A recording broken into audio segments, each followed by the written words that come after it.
Travis Kalanick sits in the back of a chauffeur-driven black Mercedes, making its way through the traffic-clogged streets of Beijing. It is the dead of summer in 2016, and the sky above the Chinese capital is thick with pollution, the air muggy and still. As CEO of Uber, the world's most valuable startup, Kalanick has been visiting China about every 3 months for 3 years now. All the travel from his home base in San Francisco is part of a money-draining and quixotic gambit to replicate the global success of Uber's disruptive ride-hailing service in the world's most populous country. Kalanick has spent the previous 3 days in Tianjin, a megacity on the Yellow Sea, 2 hours southeast of Beijing. There, he was a co-chair of the World Economic Forum's, WEF, New Champions meeting, the so-called Summer Davos. Weeks shy of his 40th birthday, Kalanick was the toast of Tianjin, where he enjoyed the considerable fringe benefits of his newfound worldwide prominence.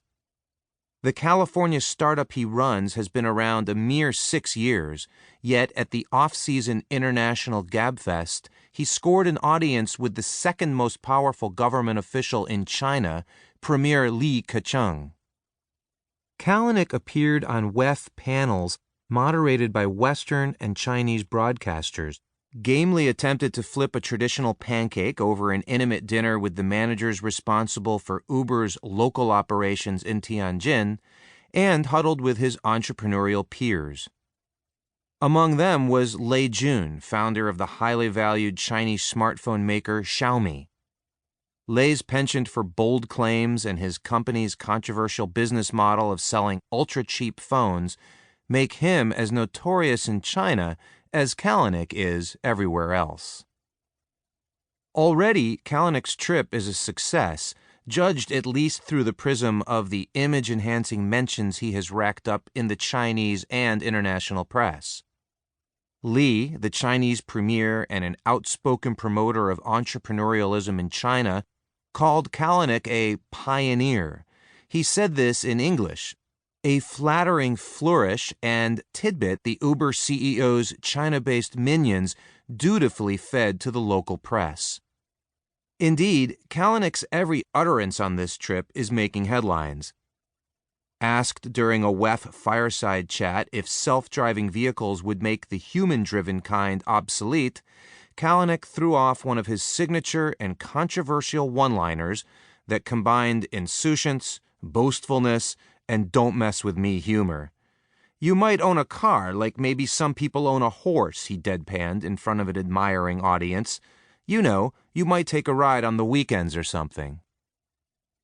As he leaves Tianjin and in the privacy of his human-driven vehicle on the road to Beijing, however, his cocky good cheer gives way to prickly tension. In fact, Kalanick has a full-blown crisis on his hands. He joins a conference call with a team of Uber executives in 3 countries on 2 continents.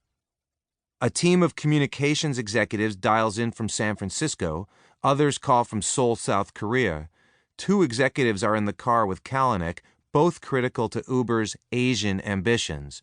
One is Emil Michael, Uber's chief business officer and the CEO's all-purpose right-hand man, to whom on this very trip Kalanick has delegated the role of engaging in high-stakes and secretive negotiations to sell Uber's China business to its chief rival, Didi Chuxing. The other is Liu Jian, the head of strategy for Uber China and its best-known Chinese employee. Liu is also a first cousin of Jean Liu, the former Goldman Sachs banker who is president of Didi and whose father founded the computer behemoth Lenovo. The purpose of the call is to discuss whether or not Kalanick should travel as planned early the next day to Seoul for a most unusual appointment. In late 2014, a Korean prosecutor indicted Kalanick, holding him responsible for what the South Korean government deemed to be Uber's illegal taxi service. This service was a version of the company's popular UberX service in the United States, in which amateur drivers use their own cars to serve passengers. Kalanick agreed to appear in court to answer the charges. The plan, worked out by Uber's legal team after protracted negotiations with the Korean prosecutors, is for Kalanick to plead guilty to what is effectively a misdemeanor, and then to be immediately released. From a legal perspective, appearing in the Seoul court is low risk.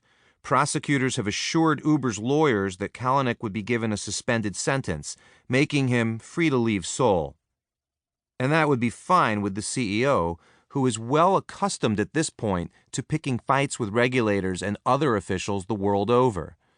Since it received its first cease and desist letter from the city of San Francisco in 2010, Uber has been clashing with adversaries from Seattle to New York and Paris to Delhi and beyond, often with its pugnacious CEO stirring the pot with inflammatory comments to the media and outrageous tweets. What's more, South Korea wasn't all that important a market for Uber, with restrictive laws preventing the company from operating all but the highest-end limousine version of its service there. Uber's motivation in settling the case, therefore, wasn't so much about commerce as about eliminating a pesky and embarrassing thorn in its CEO's side.